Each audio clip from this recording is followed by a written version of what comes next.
So in this second part of the lab, we can still use the same dataset. We can relabel the dataset to choose what is going to be our reference categories. But the only difference between the previous multinomial regression to this ordinal regression is that in here we are defining the outcome as a ordered factor, and for that what you need to do is within the factor command you need to specify the variable, then you specify which are the levels, and then you mention the levels is in order. So for example, you have this excellent, very good, or excellent category, and then you have the good category, and then you have the poor or fair category. And to mention that this factor is a ordered factor, you just specify order equal to true.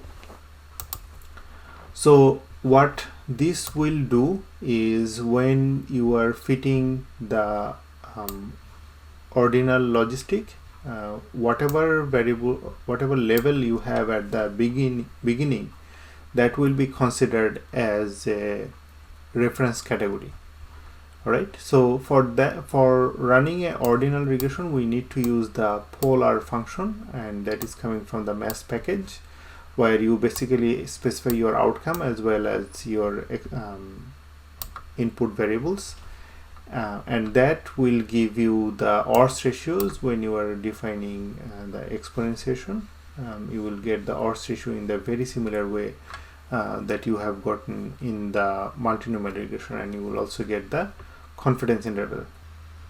Alright, so for the complex survey, what you can basically do is you can first define your design with the associated weights, and then you can update within that design that your mental health condition 3 variable is a factor variable which is ordered, right? And you can do it within the design. See, I'm using the update function within the design to define these, and then I'm using the svy olr function to run the ordinal logistic regression for the complex survey, and this will give me the odds ratio from the design as well as the confidence intervals for the odds ratios. One of the issue with these kind of advanced designs such as this ordinal logistic or multinomial is that whenever we are fitting these models specifically for the survey weighted designs, some of the basic modeling aspects such as the AIC based models and things like that might be not available as a function for doing any kind of fancy variable selection procedure. So instead what you can do is to use the reg term test, which is basically a word test to check whether a particular variable is associated with a 0